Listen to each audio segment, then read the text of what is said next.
everyone. I'm Christina with La Crosse Area Waters, and today we are at the first site that has won our Soak It Up award. We are with Misty Lown from Misty's Dance Unlimited, and she's going to give us a tour of her amazing property that is not only beautiful to look at, but is doing an amazing job at soaking up polluted stormwater runoff. And so let's take a look. Follow us.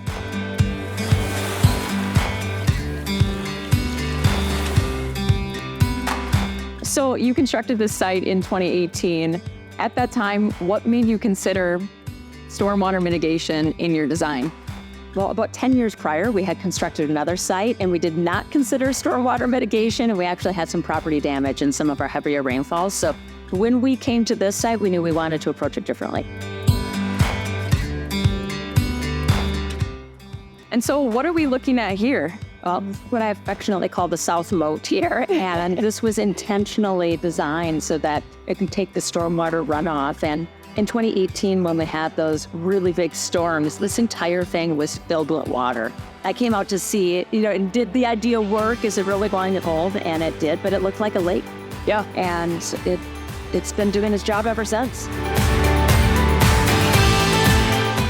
And so is all of this landscaping truly water friendly? Everything here is water friendly and is community friendly. We have different food forests and planting sites around the area, and it's pollinator friendly as well. Point out over here, this is our moat now, if you want to call it that. But I think the obvious piece is the garden. It's a beautiful rain garden, it's flowering. That's the obvious thing, but there are not obvious things happening here that I think are really important. So if you were to stand at any corner of the parking lot, you're going to see that there's serious grading that's happening, and that was intentional.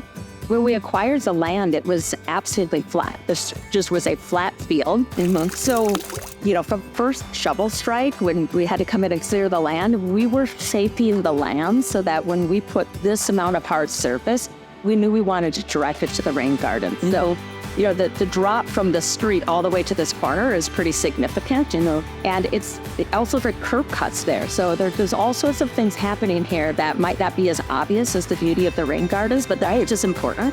And making sure that, you're directing the water where it needs to go so that the must be their job of cleaning it up and keeping it out of our front system, right?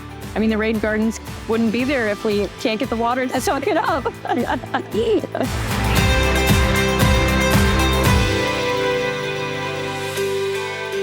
Well, thank you again, Misty, for having us here and giving us a tour of your amazing, beautiful property.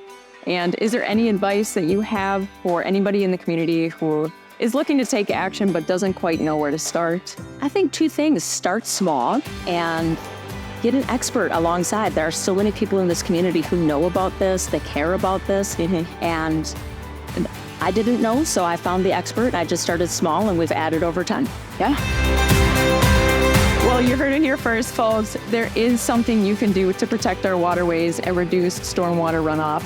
And so, thank you, Misty. I hope that you've inspired anybody that's watching to take action and start their own projects for landscaping, and keep soaking it up. Peace.